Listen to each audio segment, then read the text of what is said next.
Hello बच्चों, welcome to SR classes. अभी की इस वीडियो में हम लोग पढ़ने जा रहे हैं 10th class history chapter number 1। ये इस चैप्टर का 5वां पार्ट है। 4 पार्ट हम लोग ऑलरेडी पढ़ चुके हैं।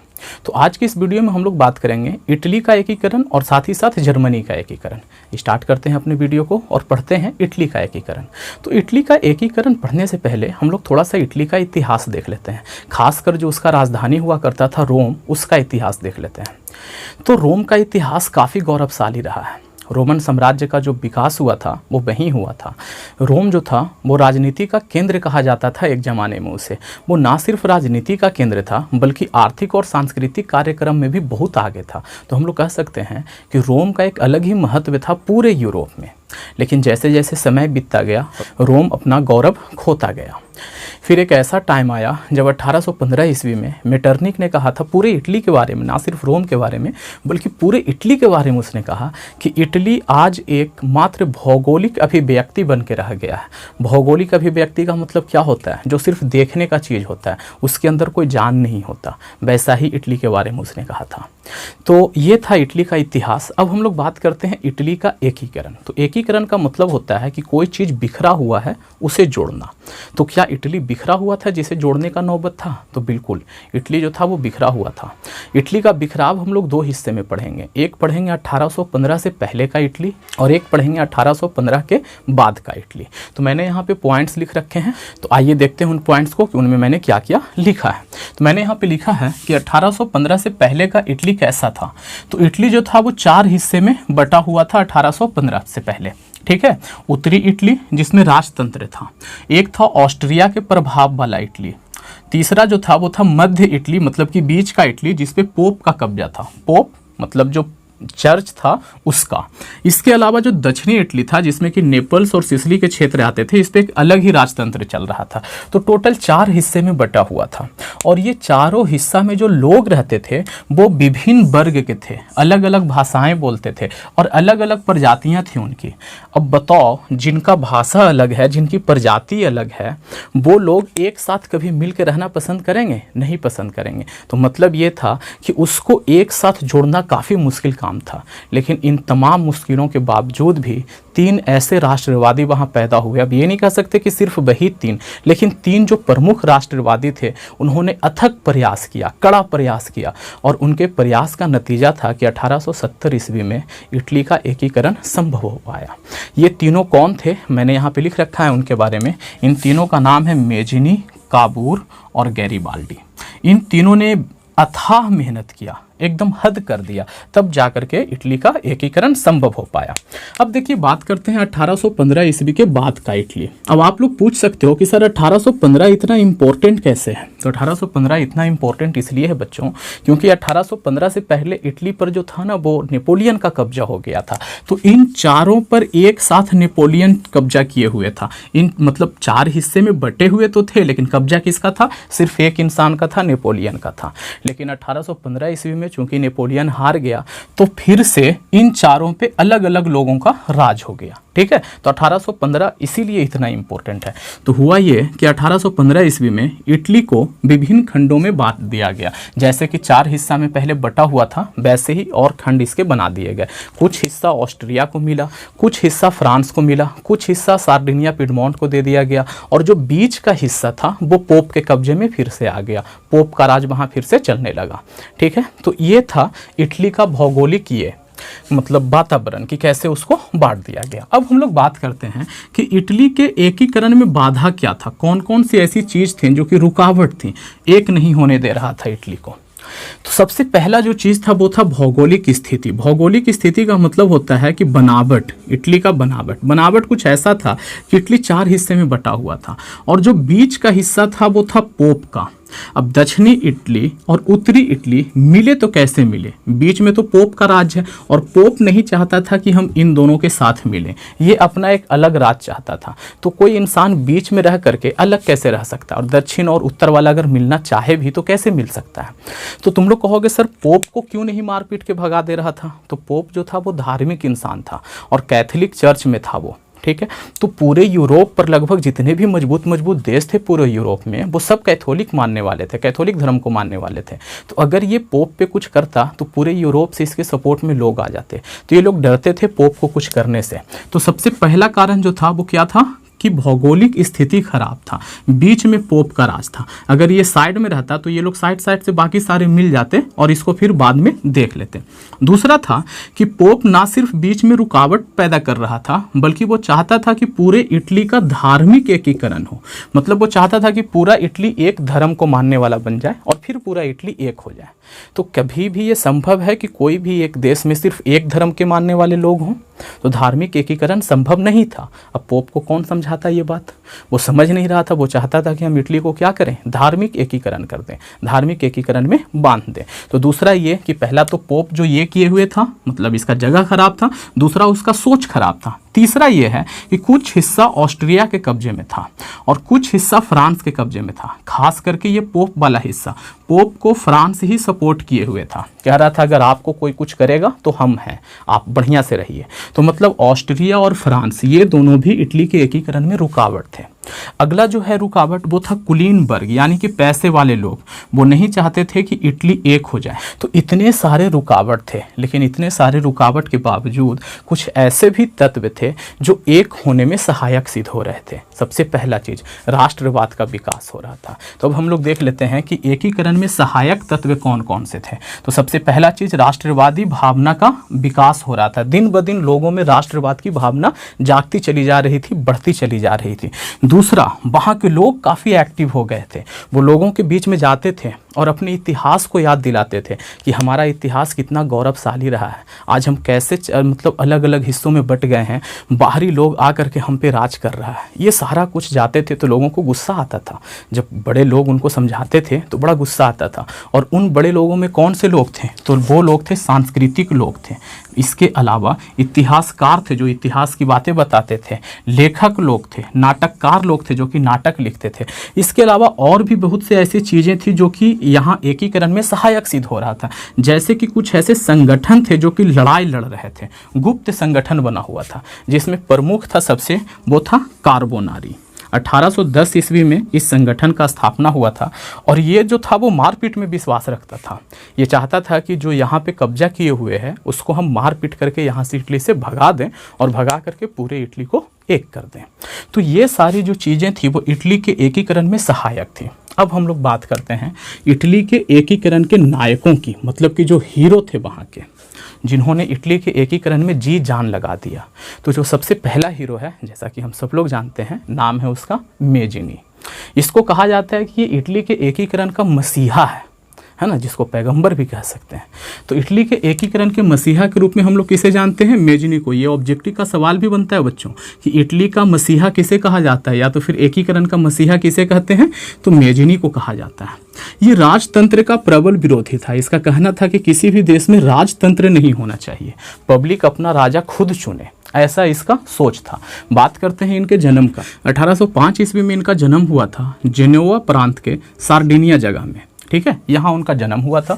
जैसे जैसे ये बड़ा हुए वैसे वैसे इनमें क्रांतिकारी भावना भड़कती चली गई और ये धीरे धीरे एक पक्के राष्ट्रवादी बन गए।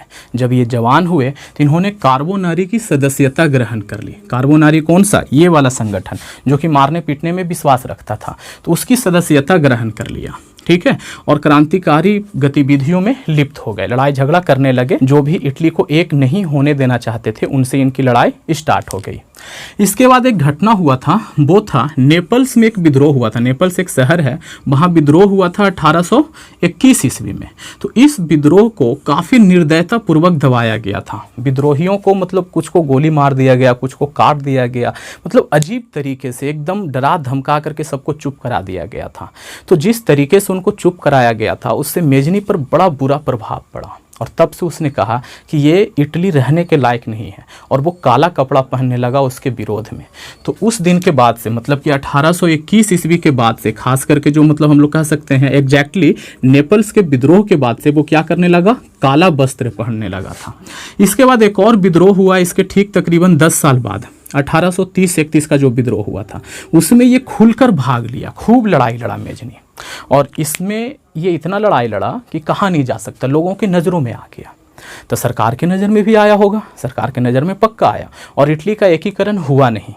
ठीक है, सरकार फिर से जीत गया, विद्रोहियों को मार पीट के भगा दिया गया, तो मेजनी पकड़ा गया, इसको पकड़ के जेल में डाल दिया गया कि अब तुम भाई जेल में रहो। तो जब ये जेल से छूटा तो फिर ये विदेश में भाग गया। ठीक है, और विदेश भाग करके 1831 ईस्वी में यंग इटली नाम का एक संगठन बनाया। इसके अलावा 1834 ईस्वी में यंग यूरोप नाम का एक संगठन बनाया और इन संगठनों में हजारों युवा आकर के मतलब जुड़ गए और जुड़ने के बाद इटली के एकीकरण के लिए लड़ाई लड़ रहे थे, सारे के सारे राष्ट्रवादी थे। तो ये था मेजनी के बारे में। अब हम लोग बात करते हैं काउंट काबूर के बारे में।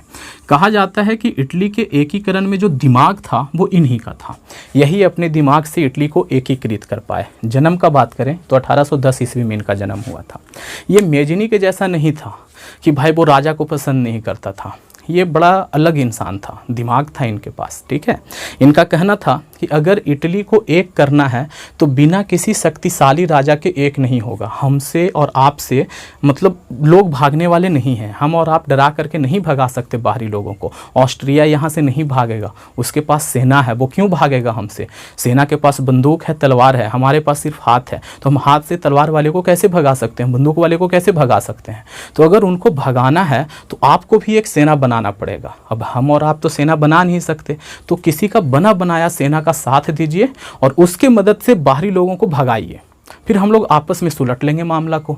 तो ये राजतंत्र का विरोधी नहीं था, ये कहता था कि राजतंत्र ठीक है, अगर राजा अच्छा हो तो ठीक है, राजतंत्र अच्छा है, हम राजतंत्र के सपोर्ट में हैं।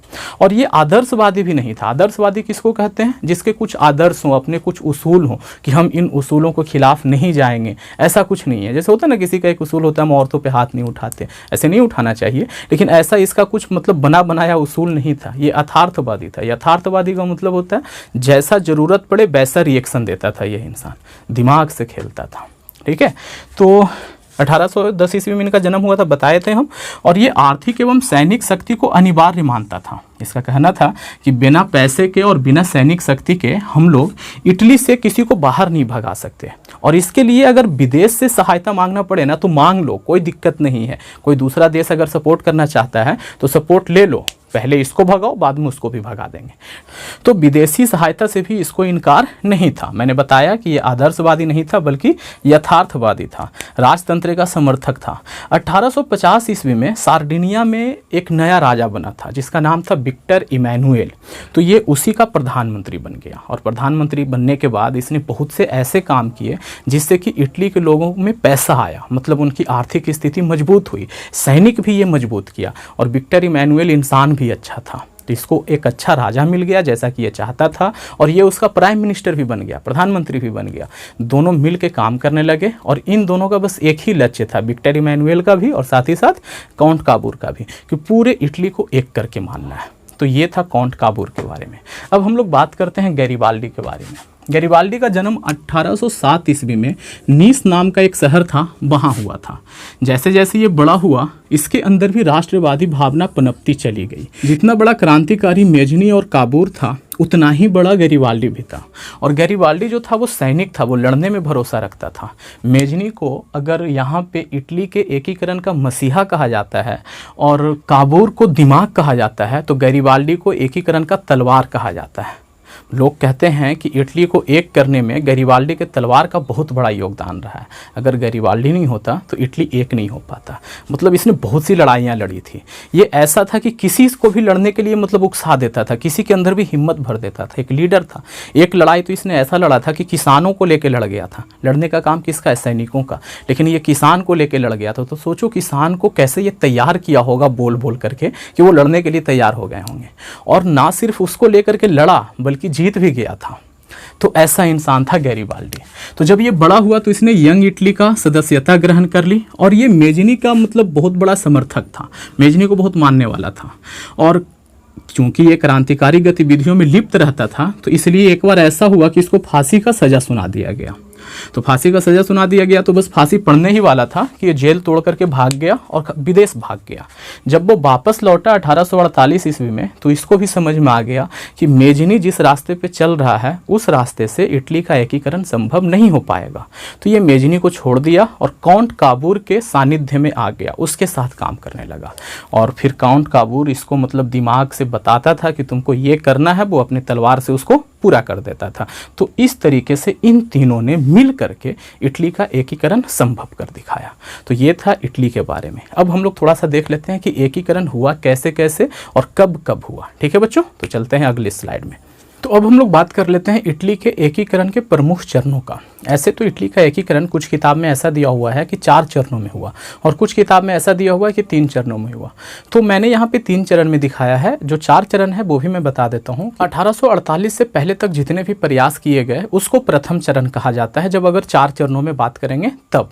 तो मैंने उसको इसलिए यहाँ पे नहीं लिखा है क्योंकि 1848 तक भी प्रयास किए गए उन सबको कुचल दिया गया, उसका कोई खास प्रभाव नहीं पड़ा था ये इटली के एकीकरण से। तो मैंने यहाँ पे 3 चरण में लिखा है और पहला जो चरण है वो देखिए यहाँ पे मैंने लिख रखा है कि पहला चरण 1848 तक का तो बात छोड़ दीजिए। तो 1848 के बाद से सार्डिनिया के नेतृत्व में एकीकरण का प्रयास आरंभ हुआ। सार्डिनिया के नेतृत्व में क्यों भाई? तो वहां का राजा अच्छा था विक्टर इमैनुएल, और वहां का जो प्रधानमंत्री था काउंट काबूर, वो भी अच्छा इंसान था, वो भी चाहता था कि इटली एक हो जाए।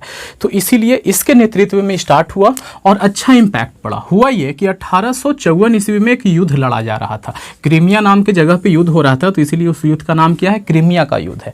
इस युद्ध में था कौन कौन भाई? तो एक साइड में फ्रांस, तुर्की और इंग्लैंड की सेना थी और दूसरे साइड में रूस अकेले था। तो यहाँ पे काउंट काबूर तो चालाक इंसान था, उसने देखा कि ये जो तीनों मिलकर लड़ रहा है ना, ये रूस को हरा देगा। अब विक्टर इमैनुएल के साथ मिल करके काउंट काबूर अपना भी कुछ सेना तैयार किया था। तो इसने क्या किया? इन तीनों के मदद के लिए अपना सेना भेजा। तो ये तीनों का तो जीतना ही था। अब इसी के साथ विक्टर इमैनुएल भी आ गया, मतलब कि काउंट काबूर ने अपना सेना भेजा था, तो वो भी जीते वाले में हो गया। तो हुआ ये कि रूस इसमें सच में हार गया और ये तीनों जीत गया। और साथ ही साथ विक्टर इमैनुएल का सेना भी था उसमें, या तो कह सकते हैं काउंट काबूर का भी सेना था। तो जीतने के बाद एक संधि होती थी, मतलब कि हारने वाले पे तरह तरह के इल्ज़ाम लगाए जाते थे, पैसा वैसा वसूला जाता था, उसका कुछ क्षेत्र पे कब्जा किया जाता था। तो संधि हुआ सच में, उसको कहा जाता है पेरिस शांति सम्मेलन। तो उसमें काउंट काबूर को भी बुलाया गया क्योंकि वो भी जीतने वालों में से था ना भाई। तो इसको ज़्यादा कुछ इज्जत तो नहीं मिल रहा था, लेकिन फिर भी ये गया। मतलब चालाक इंसान का यही पहचान होता है कि इज्जत मिले या ना मिले, आप जाओ वहाँ पे, कुछ ना कुछ सीखने को मिलेगा। तो ये वहाँ पे गया। वहाँ पे जाने के बाद इसको कोई क्षेत्र तो नहीं मिला, लेकिन ये वहाँ पे जाके एक बात बोला कि हमारे यहाँ, हमारे इटली पे जो ऑस्ट्रिया का कब्जा है या तो फ्रांस के सहायता से जो पोप अपना कब्जा जमाए हुए हैं वहाँ पे, वो सब गलत बात है। हमको एक होने का मौका मिलना चाहिए और इटली को भी आगे बढ़ने का मौका देना चाहिए आप लोगों को। तो लोगों ने कहा बात तो आप सही कह रहे हैं, लेकिन बस लोगों ने इतना ही कहा और किसी ने इसके लिए कुछ किया नहीं। लेकिन ये उदास नहीं हुआ काउंट काबूर, उसको पता था कि कुछ यहाँ से मिलेगा नहीं, लेकिन हाँ एक मुद्दा बना के आ गया पूरे यूरोप में कि इटली एक होना चाहता है। लोगों में बात होने लगा कि इटली एक होना चाहता है, ऐसा। ठीक है, उसी टाइम पे उसने कहा था काउंट काबूर ने, क्रीमिया के कीचड़ में इटली का निर्माण होगा। ये वाला डायलॉग आप लोग याद रखिएगा। काउंट काबूर ने कहा था कि क्रीमिया का जो युद्ध हुआ था, तो वही बोल रहे हैं कि क्रीमिया के कीचड़ में इटली का निर्माण होगा, ये काउंट काबूर ने कहा था। तो ये था पहला चरण। अब हम लोग बात करते हैं दूसरा चरण का। तो जो इटली के एकीकरण का जो दूसरा चरण है ना, वो गैरीबाल्डी के तलवार के नाम चढ़ गया। इसने अपने तलवार से एकीकरण का दूसरा चरण पूरा किया। हुआ ये कि इसने एक सेना का गठन किया जिसका नाम रखा लाल कुर्ती। लाल कुर्ती पहनते थे ये लोग। तो लाल कुर्ती का गठन, ये ऑब्जेक्टिव का सवाल भी बनता है बच्चों, काफ़ी इंपॉर्टेंट है कि लाल कुर्ती का गठन किसने किया? तो किसने किया था? गैरीबाल्डी ने किया था। और इस सेना की मदद से ये हमेशा इधर उधर लड़ाई करते रहता था। जैसा कि मैंने इसे पहले बताया कि पहले ये मेजनी के ये में था, मतलब उसके प्रभाव में था, लेकिन जब बाद में इसको समझ में आया कि मेजनी से कुछ होना नहीं है उसके सोच से, तो भाई ये काउंट काबूर के नेतृत्व में आ गया। तो काउंट काबूर जैसे जैसे इसको बोलता था वैसे वैसे ये करता था। तो काउंट काबूर ने इसको एक ऑर्डर दिया। ऑर्डर में ये कहा कि इटली का जो दक्षिणी भाग है ना, वहाँ पे कुछ ऐसे क्षेत्र हैं जहाँ पे लोग चाहते हैं कि हम, मतलब हमारे साथ मिल जाए, सार्डिनिया के साथ मिल जाए, तो क्यों ना तुम वहाँ जाओ और जा करके दक्षिणी क्षेत्र पे कब्जा कर लो। तो इसने कहा बहुत अच्छी बात है। ये अपना लाल कुर्ती नाम का जो सेना था उसको पकड़ा और स्थानीय ग्रामीण, जैसा कि मैंने बताया था कि किसान लोग था, उसको लेकर के वहाँ पे युद्ध लड़ा और युद्ध लड़ करके सिसिली और नेपल्स नाम का जो क्षेत्र था उस पर अधिकार कर लिया, दोनों शहरों पर अधिकार कर लिया और इसके आसपास के जो भी इलाका था सब पर अधिकार कर लिया, सबको मारपीट करके। और वहाँ पे सार्डिनिया के नाम पे, या कह सकते हैं कि विक्टर इमैनुएल के नाम पे राज करने लगा। ये जो इंसान था, ये कौन, गैरिबाल्डी, वो कह रहा था कि अब बस ऑर्डर दीजिए और जा करके हम पोप वाला हिस्सा भी कब्जा कर लेते हैं।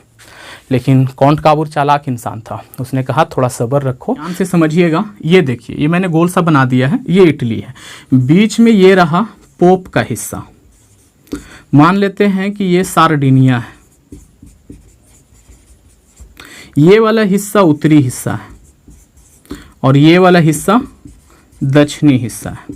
तो ये सार्डिनिया, इस पे जाकर के कब्जा कर लिया, ठीक है। वो भाई गैरिबाल्डी के तलवार ने जाकर के वहाँ पे लोगों को शांत कर दिया, कब्जा कर लिया। बचा कौन, तो ये बचा, उत्तरी वाला बचा और ये पोप वाला बचा। पोप को मैंने पाप लिख दिया था, सच में वो पाप ही है, ठीक है। तो ये दोनों हिस्सा बच रहा था, लेकिन गैरिबाल्डी बस इतने पे ही कब्जा कर पाया, ये दोनों अभी भी अलग था। और इसके बाद धीरे धीरे समय बीतते गया, ये जो कॉन्ट काबूर था वो बेचारा मर गया, गैरिबाल्डी भी बूढ़ा हो गया और वो भी राजनीति से संन्यास ले लिया। इटली का एकीकरण अभी भी संभव नहीं हो पाया था।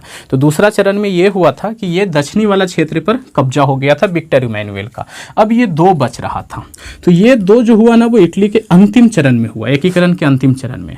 और ये जो अंतिम चरण है वो इमैनुएल के नाम था। इमैनुएल कौन भाई, तो सार्डिनिया पिडमोंट का राजा इमैनुएल, इसके नाम चढ़ा। इसने क्या किया, अब इसने जिम्मा संभाला कि भाई हम राजा हैं तो हमारा भी कोई काम बनता है। और ये जो अंतिम चरण पूरा हुआ वो जर्मनी के एकीकरण के साथ पूरा हुआ। जर्मनी भी उसी टाइम पर एक हुआ जिस टाइम पे इटली एक हुआ। हम लोग जब जर्मनी के बारे में पढ़ेंगे तब पढ़ेंगे। देखिए हुआ क्या, ये जो उत्तरी वाला भाग है ना, इस पे किसका कब्जा था, ऑस्ट्रिया का कब्जा था। अब ऑस्ट्रिया से लड़ने का ताकत इसके पास अभी तक नहीं था, सार्डिनिया के पास। लेकिन हुआ ये कि प्रसा और ऑस्ट्रिया दोनों के बीच में लड़ाई हो गया। ये जो जर्मनी है ना, प्रसा से ही बना है जर्मनी, ठीक है। तो प्रसा और ऑस्ट्रिया के बीच में लड़ाई हो गया, सेडोवा का युद्ध कहा जाता है। और इस युद्ध में प्रसा ने क्या किया, ऑस्ट्रिया को हरा दिया। अब ऑस्ट्रिया हो गया कमजोर, तो जैसे ही कमजोर हो गया तो ये वाला हिस्सा पर अब इसका कब्जा रहेगा। लड़ाई कहाँ हुआ है, लड़ाई हुआ है जर्मनी, यानी कह सकते हो कि प्रसा और ऑस्ट्रिया के बीच में। फायदा किसको हो रहा है, इटली को, क्योंकि इटली पर कब्जा था ऑस्ट्रिया का। जैसे ही ऑस्ट्रिया यहाँ कमजोर हुआ, इसने यहाँ आक्रमण किया और आक्रमण करके इसको यहाँ से भगा दिया। अब ये वाला भी इटली किसके क्षेत्र में चला गया, इसके क्षेत्र में। तो ये पूरा कलर हो गया। अब बच कौन रहा था, ये पोप का हिस्सा बीच वाला। ये कैसे एक होगा, तो यहाँ पे क्या हुआ, ये जो प्रसा है उसने फिर से एक बार इटली का मदद किया। ये पोप किसके मदद से यहाँ पे राज कर रहा था, फ्रांस के मदद से कर रहा था। तो हुआ ये कि ये प्रसा बौराते हुए 1870 ईस्वी में फ्रांस पे आक्रमण कर दिया। मतलब प्रसा और फ्रांस का कुछ अलग से मैटर था, इसलिए नहीं कि इटली का मदद करने जा रहा था, उसका खुद का मैटर था। और फ्रांस पे आक्रमण कर दिया। फ्रांस पे जैसे ही आक्रमण किया तो फ्रांस को सेना का जरूरत पड़ा, तो इसने क्या किया, यहाँ जो पोप के सहायता के लिए सेना छोड़ दिया था उसको लेकर के यहाँ लड़ाई में चला गया। अब इस लड़ाई में क्या हुआ हम लोग बाद में देखेंगे, लेकिन यहाँ पे पोप कमजोर पड़ गया। बस मौका देखा, सार्डिनिया पिडमोंट का जो राजा था विक्टर इमैनुएल, उसने इस पे भी कब्जा कर लिया। और जैसे ही कब्जा किया पूरा इटली एक हो गया। पोप को छोड़ दिया था एक रूम में कि भाई तुम इस रूम में रह सकते हो, लेकिन पोप ज़्यादा दिनों तक वो बात बर्दाश्त, एक रूम नहीं एक पूरा घर। पोप बोला कि नहीं हमको ऐसे नहीं रहना है। तो फिर रूस के मदद से, या तो कह सकते हैं और भी लोगों की मदद से, उसको वेटिकन सिटी नाम का एक जगह दे दिया गया और वहीं पे बोला कि यहाँ पे आप अपना चलाइए। तो आज भी कैथोलिक ईसाइयों का जो सबसे बड़ा चर्च है, जो धर्म स्थान है, वो वेटिकन सिटी ही है। और दुनिया का सबसे छोटा देश भी वेटिकन सिटी ही है। मतलब कि इतना छोटा है कि कह नहीं सकता। आप लोग देखना गूगल पे सर्च करके कि पैदल कितना देर में इंसान पार कर जाएगा वेटिकन सिटी को, और कमेंट करके ज़रूर बताना, ठीक है। तो इस तरीके से इटली का एकीकरण संभव हो पाया। तो टोटल 3 चरणों में हुआ। तो वीडियो की स्टार्टिंग में मैंने कहा था कि जर्मनी का एकीकरण भी पढ़ेंगे, लेकिन लगता नहीं कि ऐसा हो पाएगा, क्योंकि ऑलरेडी वीडियो काफ़ी बड़ा हो चुका है और गर्मी बहुत ज़्यादा है, फ़ैन चला नहीं सकते। तो यहीं पे रखते हैं वीडियो को। अगर आप लोगों को पसंद आया है तो इसे एक लाइक कर दें, दोस्तों में शेयर करना बिल्कुल ना भूलें। जितना आप शेयर करोगे उतने वीडियोज़ आपको मिलते रहेंगे। Thank you, thanks for watching. बने रहिए सार क्लास के साथ।